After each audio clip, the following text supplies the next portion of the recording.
mendobrak tabu di masyarakat terkait dengan isu ini itu jadi tantangan yang cukup besar untuk jangkauan anak-anak remaja. Itu sudah sampai kurang lebih 4.000-an anak dan remaja. Harapannya adalah sebagai seorang perempuan mereka kenal dengan baik tubuh mereka.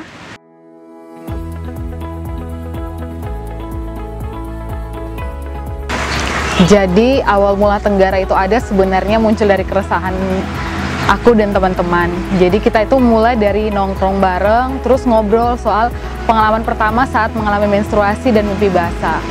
Dan kebetulan beberapa teman-teman itu adalah penyintas kekerasan seksual. Jadi kita ngobrol terkait dengan kira-kira ada tidak sih komunitas remaja yang bisa memfasilitasi teman-teman nih buat ngobrol lebih dalam soal itu, terus ada pendampingan terkait dengan kasus-kasus yang mereka alami, atau juga akses informasi yang menurut mereka itu baik dan benar juga akurat. Akhirnya muncul Tenggara ini, mendobrak tabu di masyarakat terkait dengan isu ini itu jadi tantangan yang cukup besar. Jadi cara teman-teman Tenggara mendobrak tabu itu dengan masuk lewat gatekeepernya. Jadi misalkan di sini orang-orang itu kan sangat dekat dengan tokoh agama, tokoh adat. Jadi kami masuknya lewat situ. Jadi kami masuk dengan orang-orang penting yang punya posisi kuat di masyarakat, yang dekat dengan masyarakat.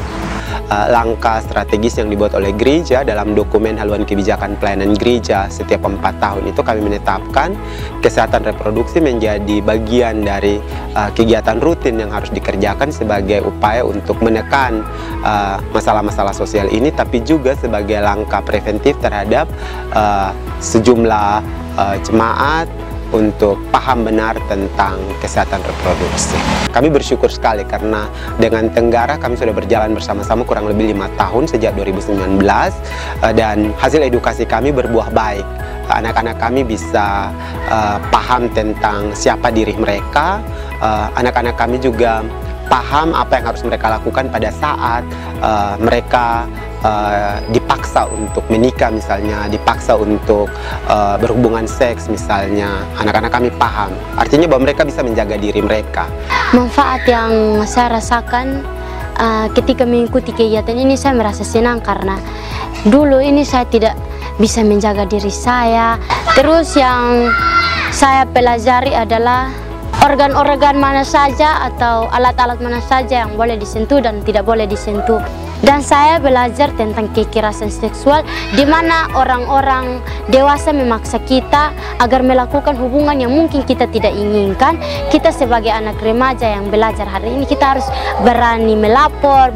Hal yang paling saya banggakan adalah karena teman-teman Tenggara ini punya niat, punya tekad, punya komitmen untuk bagi sharing pengetahuan ini ke anak-anak dan remaja gitu.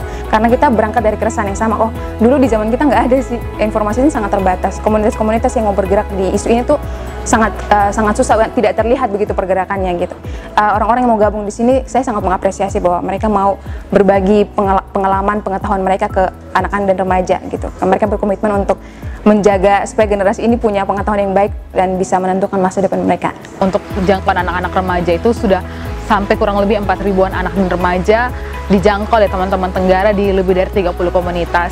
Tapi kami melihat impact yang sangat besar itu adalah ketika permintaan untuk ngobrol terkait dengan kesehatan reproduksi itu tidak datang dari teman-teman Tenggara, tapi itu datang dari teman-teman yang ada di masyarakat misalnya, atau di komunitas, di sekolah, atau di gereja. Impact lain yang menurut saya sangat berhasil itu adalah ketika teman-teman itu belajar soal kesehatan reproduksi, kemudian setelah kami balik dari sana, mereka itu menginisiasi suatu kegiatan atau aktivitas yang menurut mereka itu sangat penting untuk melawan hal-hal yang selama ini jadi keresahan di lingkungan sosial mereka. Kalau harapan untuk teman-teman perempuan sebenarnya berefleksi dari pengalamanku sebagai seorang perempuan.